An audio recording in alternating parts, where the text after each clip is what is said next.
গণভবন, যেখানে একসময় ক্ষমতার অহংকার নিয়ে বসবাস করতেন শেখ হাসিনা, সেই স্থানটি এবার রূপ নিচ্ছে জুলাই গণ অভ্যুত্থান স্মৃতি জাদুঘরে।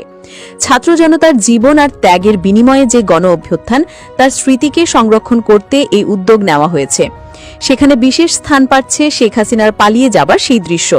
প্রস্তুতি চলছে শেষ পর্যায়ে। ৫ আগস্ট প্রধান উপদেষ্টা ডক্টর মুহাম্মদ ইউনূস এই জাদুঘরের উদ্বোধন করবেন।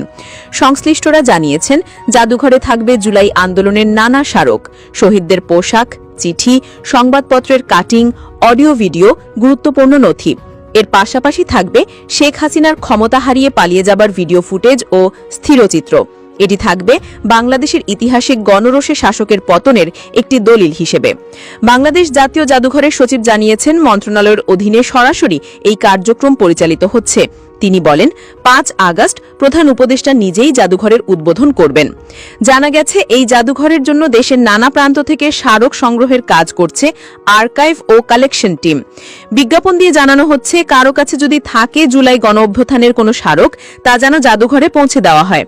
এই জাদুঘর তৈরি হচ্ছে সাবেক প্রধানমন্ত্রীর সরকারি বাসভবন গণভবনকে কেন্দ্র করে। মিরপুর রোড ঘেঁষে অবস্থিত গণভবনকে জাদুঘরে রূপান্তরের সিদ্ধান্ত আসে গত বছরের ৫ সেপ্টেম্বর। এর আগে জুলাই আন্দোলনের পর শেখ হাসিনার পরিবার সেখানে থাকার আইনগত অধিকার হারায়। জাতির পিতার পরিবার সদস্যদের নিরাপত্তা আইন ২০০৯ বাতিল করে ড ইউনূসের অন্তর্বর্তীকালীন সরকার। এরপরই সিদ্ধান্ত হয় এই স্থানটি হবে গণ অভ্যুত্থানের স্মৃতি জাদুঘর। ২ নভেম্বর তৎকালীন উপদেষ্টা মোহাম্মদ নাহিদ ইসলাম গণভবনকে জুলাই গণ অভ্যুত্থান স্মৃতি জাদুঘরে রূপান্তরের জন্য কমিটি ঘোষণা করেন। ধাপে ধাপে চলতে থাকে কাজ, যা এবার শেষ পর্যায়ে। সরেজমিন জানা গেছে, গণভবনের দেয়াল, ফটক, লন, পুকুর, ফলের বাগান অনেক কিছুই সংরক্ষিত রাখা হচ্ছে। বিশেষ করে ৫ আগস্ট ছাত্র জনতার ঢেউয়ে ভেঙে যাওয়া ফটক মেরামত না করে ঠিক সেভাবেই রাখা হচ্ছে, যাতে ভবিষ্যৎ প্রজন্ম দেখতে পারে সেই ইতিহাসের ক্ষতচিহ্ন। গণপূর্ত অধিদপ্তরের তত্ত্বাবধানে নির্মাণ কাজের ৭০% শেষ হয়েছে, বাকি কাজও দ্রুত চলছে। জানা গেছে, জাদুঘরের জমির পরিমাণ ১৭.৬৮ একর বা ৫৩ বিঘা। এখানে ২ তলা একটি ভবন এবং কর্মচারীদের জন্য ১ তলা কিছু ভবন রয়েছে।